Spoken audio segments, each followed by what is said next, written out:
thank you so much for joining us this afternoon. And yeah, just before we start, I just want to say I hope you've had a fantastic conference, and I'm really grateful that you've given up this half an hour to come to our stand. So thank you very much. We've got a fantastic panel with us today, and we are going to be talking about how you as L&D professionals can be developing a world-class content strategy. A lot of the things that we're going to be talking about today are off the back of a research piece that Go1 has done in partnership with the Fosway Group. So we're going to be presenting sort of first peek of some of that data and some of those insights today. And the panel and myself are going to be discussing some of those insights too. But before we dive in, I just want to introduce the panel. So to my left, we've got Scott, who joins us from the LPI. Then we have Chris, Head of Learning and Development at UDG Healthcare. And next to Chris, we have Craig, who is one of our fantastic senior customer success managers at Go1. Perfect. Just a little bit of housekeeping before we start. So we would like this to be as interactive as possible. If you would like to submit a question to the panel, you can do so in two ways. You can just scan the QR code. That will open up an app, and you can submit questions that I will then put to the panel. I think we also might have some roaming microphones, but to be fair, it's pretty intimate. So if you do have a question, you can also just put your hand up, and I'm sure we'll manage that too. Perfect. So we're just going to dive straight into it. And the first thing we're going to look at is, at this point, that sort of came out of the research, which is really organizations most frequently ranked developing a learning culture as their number one problem digital learning is trying to solve, right? So when they're investing in digital learning solutions, it's really with the aim of helping to develop this learning culture. So a pretty good place to start, a very, very broad question. I'm gonna throw that one to you, Scott, on sort of any insights you have on that, or any thoughts? Sure. I suppose being involved with the LPI, we conduct a lot of research, and we are a data house, so to speak. So as the LPI, we release the top challenges that L&D professionals are facing on a quarterly basis. And one of those is, that challenge right now of how to build an organisational culture. And so what we found is that, with that data in mind, how can we use that to support L&D professionals globally as well? So a lot of our customers are coming to us and how we can help them make that shift to be able to do that. And one of the key data ways in which we do that is through our Learning and Performance Accelerator, which is for C-suite, CLO, and one of those key 6 areas is culture. So we're finding a lot of data that is coming through from there that we can share with L&D professionals. And most of that is how do we enable that culture? How do we go beyond that and look at it more from like a holistic view as well of how we can support that here at the LPI to support the L&D industry and professionals. Nice. How do you define learning culture? I think that's something that I would be wanting to understand. And Craig and I were having a conversation beforehand about you really need to understand what the culture of your organisation is before you can define what the learning culture is and the right learning culture for your business. So I think you've got to take a step back and think about that first. And then you can start to build in terms of how you enable that learning culture. If I think about UDG, just because I think that's probably the best place for me to comment on and how we've done that, I don't think that we've mastered it at all. But we're on a journey to it. I use the J word. And digital has really helped us with that. Before the pandemic, we solely based our learning on classroom training. And we quickly had to shift to online, as everyone here has had to do. And I think the thing that digital really enables you to do is to move quicker. And I think that's where I'd be using digital, is to just move quicker. It's not necessarily more effective, but it does help support you in that shift to a learning culture, to get people thinking about, actually, how can I learn? What do I need to do to learn? All of that kind of stuff. I'm super interested in that, right? So as we're moving out of the pandemic, what's been the response like in your organisation for people maybe wanting to go back to classroom, or Are you seeing that, or is it more actually they've really engaged with the digital element and they want to sort of continue down that route, or are you having to look at maybe how to blend the two? It probably is a blend. Yeah. There's an appetite to get back to the classroom. I think, as everyone who's probably come to this over the last couple of days has appreciated being together and networking. So from a networking perspective, in the classroom is still very important, and having discussions. But because people are becoming more adept at using digital technologies, people are more comfortable to go on to the LMS. So we found that the appetite is still there, but it is about getting that blend. And I think people will slip back into the old way of doing things. I think our job as L&D professionals is to try and support people in that mixed approach. Love that. I'm just going to throw to you now, Craig. So obviously, you've worked with lots of different organisations. Is there anything that you've seen, or any sort of like great practices from the organisations that you work with that really help develop this sort of learning culture? Yeah, so one of the things that we are experiencing, particularly with our Go On customers, of which Chris is one of them, is being able to create this environment of curiosity. That's working really well at the moment by understanding, is there an appetite within the organisation, thinking about your audience, thinking about what problems it is that you're trying to address and solve. But then it's not just about going, we've now just got a digital offering, everybody, here, eat your heart out. It's not like that at all. It's about where we work as CSMs and work with our customers is we work with making sure that it's structured properly, that we are finding the right relevant, and it's communicated and marketed at the right time. And I think by having that choice through the Go On library, that enables people to have different experiences, right? So Chris had mentioned a couple of times there about having the appetite. Is the appetite there? Well, you can't enable a learning culture if the appetite isn't there. You can't enable a learning culture if you don't have the buy-in from different divisions or heads of across the organisation. So I think for us, where we're seeing that appetite, which is driving the learning culture, is because we are offering sort of that variety of content and the offering to suit many learning preferences across that organisation. So it gives people choice, so they can dip into it. You talked about obviously the blended learning as well. That just enables people, if they're more comfortable and more driven by face-to-face learning, that they can still experience some digital, whether it's broadening the sort of their knowledge of that specific topic, or even feeling comfortable before they actually attend a face-to-face customer event to get an introduction to that topic, to either get sort of the brain sort of in operation, or it's just, I'm now feeling more comfortable about, facilitating in that particular environment. So yeah, there's lots around the sort of big piece around creating that environment of curiosity. Love that. Awesome. So we're going to move on to our first stat of the day. Again, coming out of the research piece. So of the organisations that we that took part in this, 74% identified upskilling and reskilling as the most significant driver for adopting digital learning culture, which is sort of super interesting. And I think a couple of things sort of jump out at that. But Chris, is this something that you've used digital for in terms of reskilling, upskilling in your business, or?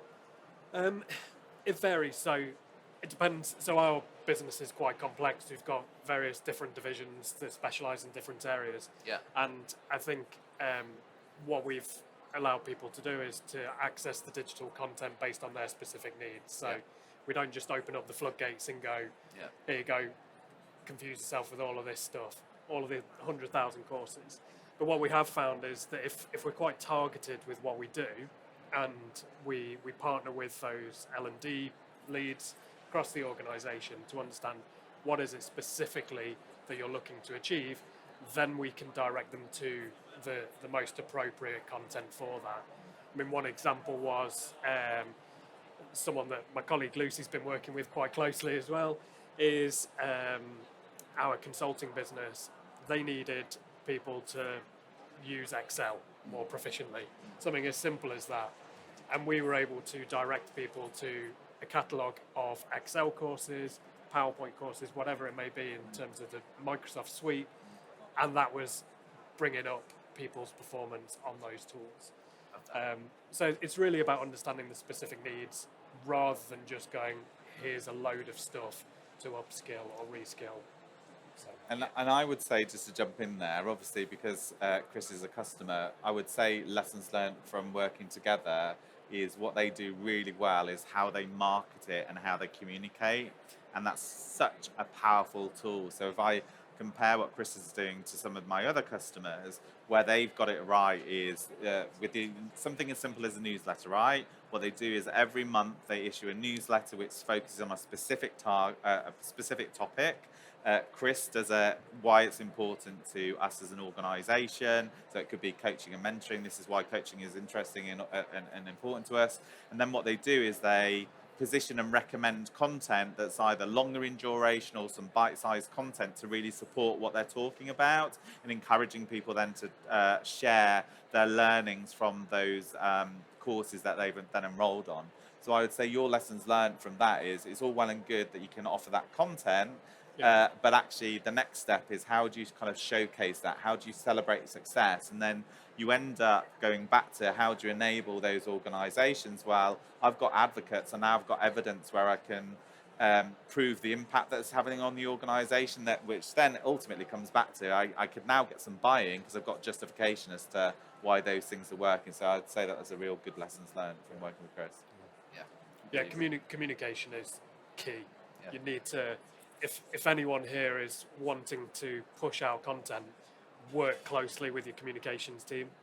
Anyone in internal comms, work with them because they are a huge help. I mean, what we're seeing from the LPI is, it needs to come from, when we're talking about that culture, it needs to come from the top. And if the SLT aren't, actually looking at that content or being part of that content, it's not going to filter down, and then people become despondent and they don't have that. But we're also seeing that people aren't having the right tech around them or the right tools or that right knowledge to be able to implement that as well.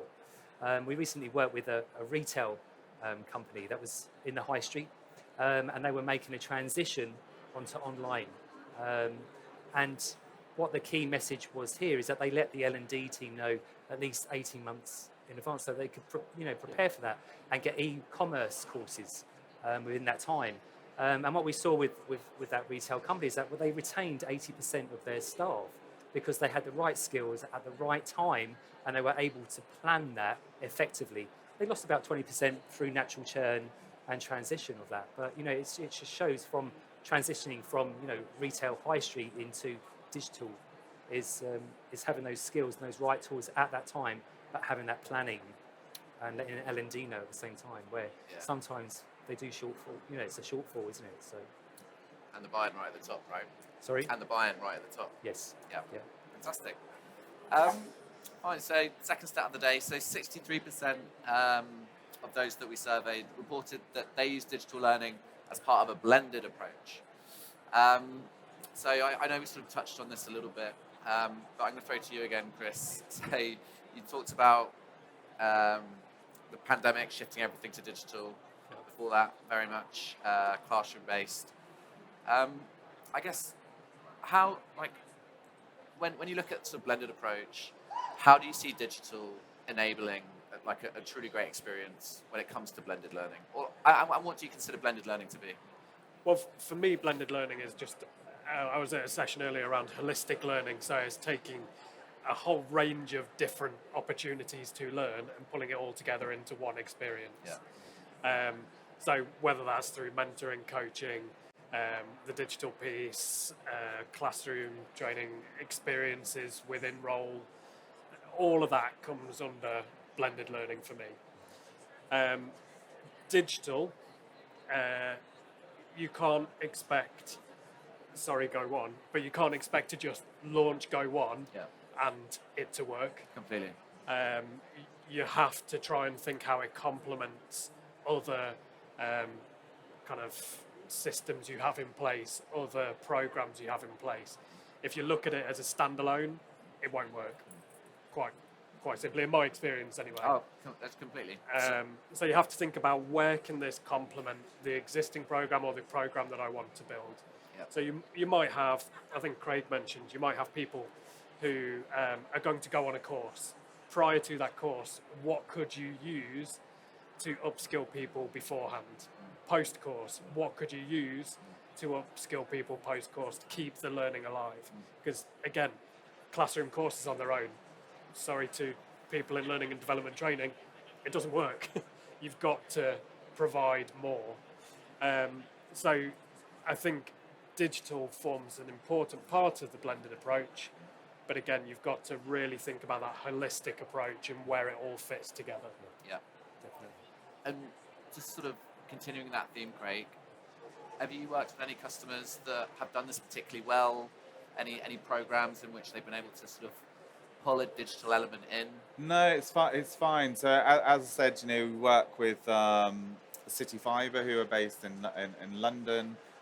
They've been utilising blending really well. So they do some of their management development programs at level 3 and level 5, I believe, with the Chartered Management Institute. And what they do is they utilise the Go On content as a right, I've done that learning piece now, either before or afterwards, but I've done that learning piece now. I'm really hungry. You've got me going. I need to kind of explore and broaden my knowledge. And so that they've utilised, obviously, the Go On library from that perspective. We're also seeing at the moment blended learning being used when we talk about utilising their own content. So their own bespoke content that then can be complemented with Go On. So we always talk about, like, we're here to complement, not complicate. And so what they're doing is they're building out their bespoke content and utilising the Go On stuff to take it from good to great. And what they're doing there is they're building out learner pathways. So we're working with an organisation called Worley at the moment, massive global engineering company, who are doing that really well. So I think going back to your question about how to make it scalable is making sure that you have that plan in place. If you're fortunate enough to have instructional designers that work with you on your business, making sure that they're brought in as early as possible to help you plan and design those learner pathways, for example, but to help you also in terms of the facilitation side, if you're utilising obviously the face-to-face, and then obviously working with if you're fortunate enough to have somebody that's responsible for learning, if it's from our relationship, to help you build that out and choose that right content that is relevant, and that's a real good thing to make it scalable across the business. Yeah, completely. And I think particularly for managers, right, who are so stretched for time as it is, if you have an element of digital that they can sort of pick up and use and involve from some conversations that they might have had with their team on, where they want to get to next, or skills they might have identified that they want to be developing, a digital element can kind of really help. So just take that conversation further, right? Yeah. I just wanted to add something there. From the data that we've gathered, we've just seen only 21% of managers are actually role modelling that type of behaviour in terms of mentoring and being able to mentor those teams. So it's quite a low statistic, stats really, if we're thinking about that, because we're trying to see that buy-in, but we're not getting that role modelling behaviour from managers to be able to support their teams fully as well. Yeah, so, and that links into the bit that James has got here around how much should we rely on managers to drive that blend. Most definitely. Yeah, they've got to be the advocates. Some of the top considerations are, how much a manager's invested in giving the time back to their staff to actually learn, and that's where by you having sort of access to micro content kind of gets over one of those key challenges, in fact, because you can say, well, actually, if you can give 10 minutes a week and do one course that's going to enable you to be better positioned to sell or be better positioned to have a difficult conversation with somebody, then I think that reliance is definitely on the managers to support you in terms of that vision. Yeah. But I think managers play a vital role in it. I think, Scott, you said it comes from the top. It does, to kind of set the culture, but actually every day it's the manager. The manager's the person that has the one-to-one with their employee. It's not the CEO that sits down with every single employee and goes, oh, how are you getting on with your what challenges do you have? What are you wanting to achieve? It's the manager. So they need to understand what there is in place, and they really need to be bought into how digital learning can support that employee. Completely. This is a huge topic, and we actually have another talk later today about the role of the manager in driving learning. So we'll move on to that. But if you do want to dive into that in more detail, definitely come to that session. So moving on now and looking at some more data. So this is showing how access to digital learning content is changing in your organization. And this is something that we look at really closely at Go1 actually. So we're a content aggregator, but we don't care where our customers surface their content, right? It can be in any LMS, or it can even be in a collaboration tool like Teams or Slack, etc. I'm really interested to see your experience, Chris. So I assume you guys have an LMS. Yeah. Are you exploring any other avenues of where to host content, or? So we are. We're thinking about, we're obviously thinking, Teams would be great. And Craig and I were having a conversation about this beforehand, that the temptation is always to go to the brand new shiny tool. Yep. I would encourage people to have a little bit more consideration and patience, that don't just jump straight into it. Understand what's right for your business. Understand what will work. Are people, using the word appetite again, do they have the appetite to go on to Teams? Do they use that? Yep. Think about what's right for your business rather than just going towards those trends. Yep. Because the worst thing that you could do as a business is to jump towards those trends, spend a load of money doing it, and then it fail. Yep. So what we try to do is we try to take our time, although sometimes the business would probably like us to move slightly quicker with stuff. Take your time, make sure you get it right, lay the foundations before then going to those additional tools. So yeah, we're looking at things like Teams. We would look at how people can access things via a mobile application. All great, but like at the time when we started to introduce Go1, people weren't commuting. Yes. So why would they go on their phone as much? They wouldn't. They're sat at their desktop. So you have to think about what's right at the right time for your organisation. Completely agree. How about you, Craig, in the sort of the customer book that you work with? Are you seeing that curiosity towards looking beyond an LMS? Yeah, it's more and more, and we are swamped. You just have to look around here today. We're at Learning Tech last month, and you are just overwhelmed with what's available and what you can have access to. And each organisation is very different, but you just don't know where to start. And I think that's where you always have to kind of take that step back, because there are always influences and pressures, whether it's a global trend telling you that you should be thinking about coaching or upskilling or reskilling or the great resignation, and all of a sudden we're like, okay, we've been pulled in this direction, and then you've got your organisational shift saying, well, we don't have a learning culture, so why do you need all this sort of stuff? And then you've got your employees leaving the business now because you haven't got the learning, and then you've got managers who are obviously not invested in that, and then you've got L&D teams who are becoming more and more lean and expected to do more and more, and so because of those pressures, I think there is lots more that is available, but I would simply go back to what Chris has said, and it's all about readiness. Now, we obviously integrate with MS Teams, which is fantastic, because on here it talks about learning in the flow of work and all of that type of stuff. And how I work with my customers, which Chris is obviously one of them,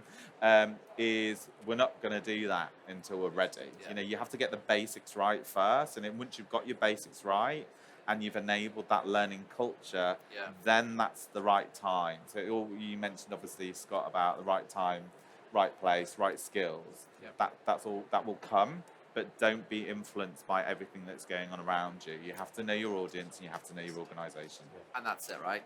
Microsoft Teams is a collaboration tool first and foremost. So if you're not using it well as a collaboration tool, throwing learning into the mix isn't the right answer. Yeah, absolutely. Right, we've got a few more to get through, so I'm just going to push on this. So this is looking at sort of the investment in digital, and really looking at do you as learning professionals expect your investments in digital learning content to increase or decline in the year ahead? So at Go1, obviously, with the pandemic, there was a sort of surge in investment in digital content, whether that was off the shelf or bespoke. And which, I think it's a really interesting time as we go back into the classroom to see, is that surge going to continue, or actually are we going to sort of move away from it a bit? So, so I guess one of the biggest things around digital content is user-generated content, which can be incredibly powerful. Chris, I'm going to throw it to you as well. with your digital learning solutions, obviously you've got some off-the-shelf stuff. How heavily do you rely on user digital content?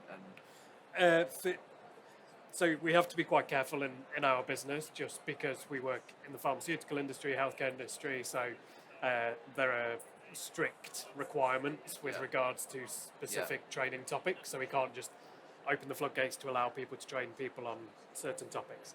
However, I think, again, this applies to the context. You need to think about where would user generated content be most effective. And I think from a social aspect, that's where we've started to use or allow more user-generated content to try and get people talking about a particular topic. So if it's around coaching, for example, we would encourage people to share some of the questions they may be asking, share some of the tips that they may have. And I think that is where I would say user-generated content works most effectively to share best practice. yeah. But again, the off-the-shelf stuff works really well to apply speed. Yeah. So if you just want quick tips about how something may work, use the off-the-shelf stuff. Yeah. And also, you have to be careful that you don't just pick any old stuff. Yeah. But off-the-shelf, typically with Go One, we've found that we have providers that we prefer, and we know that the quality's there, and you can rely on that quality. The one word of caution I'd have about user-generated content is, how do you know that that content is going to be of high quality? And you could get this whole conversation going around a topic that is low quality. And does that then drive the right kind of performance that you're looking for? Don't know. Yeah, no, I agree with that. I think what we're seeing as well is that almost that digital burnout sometimes, where you're overwhelmed with stuff, and it's like, yes, that ticks the box, but that's one size doesn't fit all, as we know. So we've got to make sure that it's personalised, those personal learning journeys, because so many different roles in many different organisations. We just say everyone needs to do that. Yes, there may be an element of that through mandatory training, but the long-term, future-proofing that learning, where does that sit now? Being able to provide that content and look at individual learning journeys, I think. Yeah, definitely. I completely agree. I'm kind of interested. So we see organisations come to us often because creating their own content is time-consuming, it's expensive, etc. So that's why an off-the-shelf looks appealing. Do you have a sense of what the right balance would look like for your organisation between sort of user-generated, bespoke, off-the-shelf, in sort of like a ratio terms, or do you think it's that? It's too hard to analyse. It's completely dependent on your company. Yeah. I'm sure you could ask me that question, and someone else will give a completely different answer. Depends on your budgets, depends on your capacity as a team to create that stuff. I would say that off the shelf, you probably have more of it. Again, that speed that you can just go, right, we need lots of stuff to support people in coaching, we need lots of stuff in relation to time management, you name it. But then the more bespoke stuff is specific to the need, so that is going to be less. You're going to have fewer courses in relation to that that you make yourself. Yeah, I think where we see it across our Go On customers is if it's more of a technical or there's a specialism that's associated with it, which you wouldn't expect Go On to provide, but where that comes in back to the nice blend. There's the governance piece, again, a bit like what Chris was saying. We want to be protective over what we're sending out, how we're sending it out, who we're sending it to. So there is some governance around that as well. But I would say there's a definite power in utilising the user-generated content as a blend, because if there's that look and feel that's associated with the organisation and the messaging is consistent and coming through, then where sometimes you struggle to engage and adopt learners, that's sometimes we're like, oh, it's very much UDG specific, so I've got to do this. And then that's where obviously the power combined of the user-generated content with Go One is great, because once you've got them in there, you've blended that into a particular course or pathway, they then become used to it and go, oh, this is interesting. Now you've enticed me to look for what else you've got. So actually, I would say that user generated is quite good. It's quite a strong thing to do. But obviously the governance piece behind that and then the capacity to actually create that is the bit that would probably be a limitation in terms of making that happen. Lovely. Awesome. So we're coming to the end now. So this is our last slide. And it's looking at what's most influential in selecting the right digital learning content provider. And an overwhelming response is making sure that you're understanding the audience, context needs, with 87%, 82%, I can't quite say it from here, but that sort of takes us straight back to the start of the session, when it's about understanding this learning culture and needs. But Chris, like, when it comes to selecting the right digital learning partner, what are some of the things you just need to keep front of mind?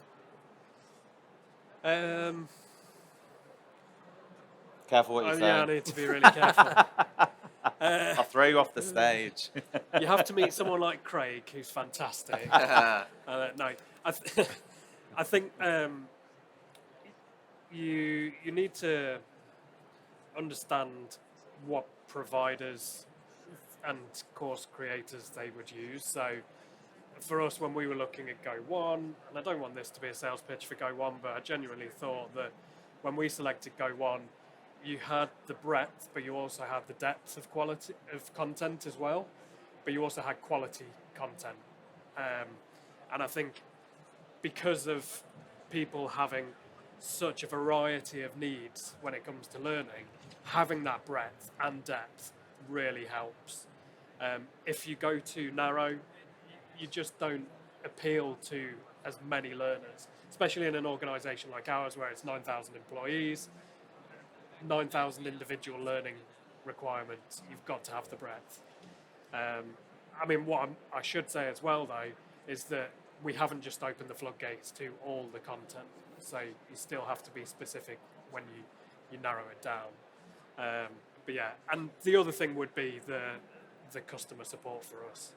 That is critical, because if we can talk through some of our needs, our challenges with someone, that helps massively.